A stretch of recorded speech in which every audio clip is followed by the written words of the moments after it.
Segue ligadaço aqui, ainda falando de Brasília, todas as suas distorções, o teatro de Brasília, eu proponho, ainda nesse embalo, o nosso Bom Dia Pra Quem?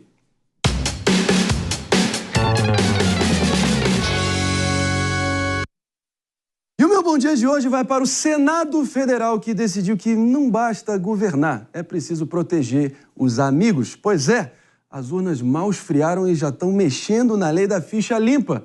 O objetivo, você deve estar se perguntando, abreviar condenações e salvar quem desviou uns milhões por aí. Afinal, na cabeça de alguns em Brasília, a ficha suja merece um retoque rápido antes da próxima eleição. O projeto que já passou pela Câmara, prestem bem atenção, agora espera a bênção no Senado Federal.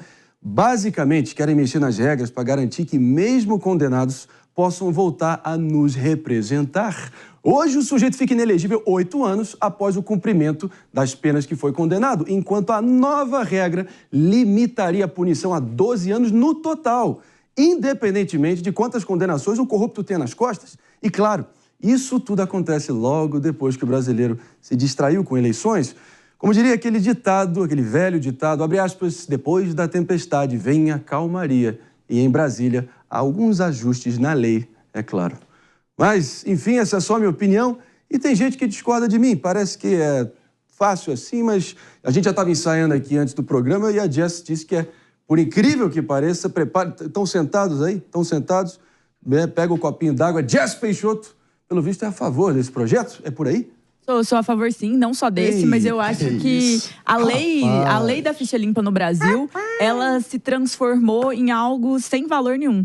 Vou te contar um segredo, sabe o Sérgio Cabral? Aquele que foi réu confesso e que falou que desviou muitos milhões do Rio de Janeiro, ele está elegível.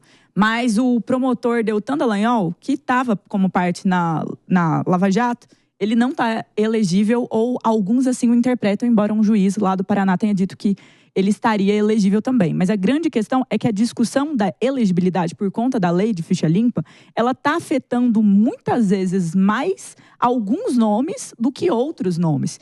E aí vem a grande questão. Será que a lei da ficha limpa funciona quando você olha para um Sérgio Cabral elegível? Eu tendo a achar que não, sei que tem discordâncias aqui. É um projeto que foi muito bom, é um projeto que lá atrás eu apoiei, mas vendo as consequências dele no agora, eu tendo a achar que ele foi deturpado e que muitas das vezes ele pode ser, inclusive, utilizado mais em desfavor de quem pode contestar o sistema político com seus vícios do que aqueles que, de fato, cometeram determinados atos. Tanto é que se eu te pedir para pensar em 3 políticos que foram envolvidos em casos de corrupção, que alguns como esse até réus confessam, você vai conseguir pensar em vários nomes e vão chegar à conclusão que eles estão, muitas vezes, elegíveis. Eu acho isso problemático. Eu discordo muito da Jess, porque... Vamos lá, mano. Eu concordo que temos muitos problemas na justiça brasileira, concordo que é muito problemático ter um nome como Sérgio Cabral elegível. Mas a culpa disso não é da lei da ficha limpa. A culpa disso é de uma justiça que acabou sendo leniente com a revogação de muitas condenações de políticos antes condenados por escândalos de corrupção que todo mundo está cansado de saber quais são. Não faltaram evidências da roubalheira a que o Brasil foi submetido. O que faltou foi eficiência da justiça para fazer com que bandidos, corruptos, ladrões sejam devidamente condenados e presos. Quando a gente olha para esse cenário e tem como resposta, no lugar de ser uma reflexão sobre, bem, como podemos aumentar a eficiência da justiça, como podemos diminuir, por exemplo, as brechas processuais que fazem com que muitas vezes os corruptos, no lugar de serem inocentados pelo mérito, acabem ficando impunes em função de alguma brecha do processo, de algo, de qual foi o caminho que o processo tomou dentro do judiciário, enfim. A gente tem que olhar para esse lado e não afrouxar a lei para salvar bandido. Muito bem, Mano Feira, estamos de volta para você que está nos escutando aqui ao vivaço, ligadaço aqui no nosso Morning Show. O tema da vez é o que está sendo comentado lá diretamente da capital federal em Brasília como a Lei Salva Ladrão. E aqui não tem nenhum truque retórico, não, ou também só uma jogada de marketing, um rótulo barato.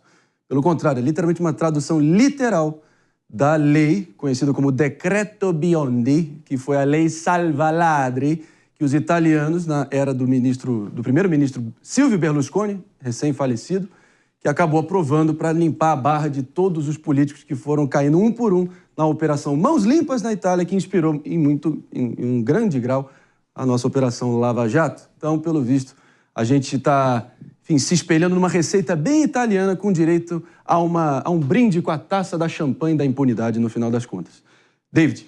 Eu acho que o grande problema é a demora também no judiciário de agir, porque a gente vê prefeitos sendo eleitos, a gente teve a eleição agora, muitas cidades não vão ter o segundo turno, e aí aqueles atos de improbidade administrativa, todos aqueles recursos que são apresentados, interfere também no processo eleitoral, porque a pessoa vota no candidato em si, nem sabe muitas vezes quem é o vice. Isso. E aí nesses atos, nesses movimentos que são feitos, da demora também do judiciário de julgar, acaba que o vice muitas vezes fica à frente e há uma jogatina, vamos dizer assim, em relação a quem vai assumir a cadeira de fato por causa da demora em julgar esses casos de ficha limpa. Agora, só que antes, Jess, eu entendi o seu ponto, enfim, mostra uma inversão de valores brutal, vendo quem é que está livre, leve e solto e quem está, enfim, inelegível na mira da justiça. Enfim, é o Brasil como ele é. Mas muita gente, muitos amigos meus também são contra, em tese, esse movimento ali no Senado Federal, porque, em tese, a lei da ficha limpa, enfim, os políticos estão sendo removidos do game por penas políticas adicionais que não têm relação nenhuma com o objeto do ilícito que eles cometeram, as condenações que eles tiveram. Então dá para entender esse argumento também, mas no final das contas a gente precisa de um saneamento da política e muita vergonha na cara, como eu diria Capistrano de Abreu. Quando a gente olha para um país... Vamos em frente aqui? A gente tem que seguir em frente.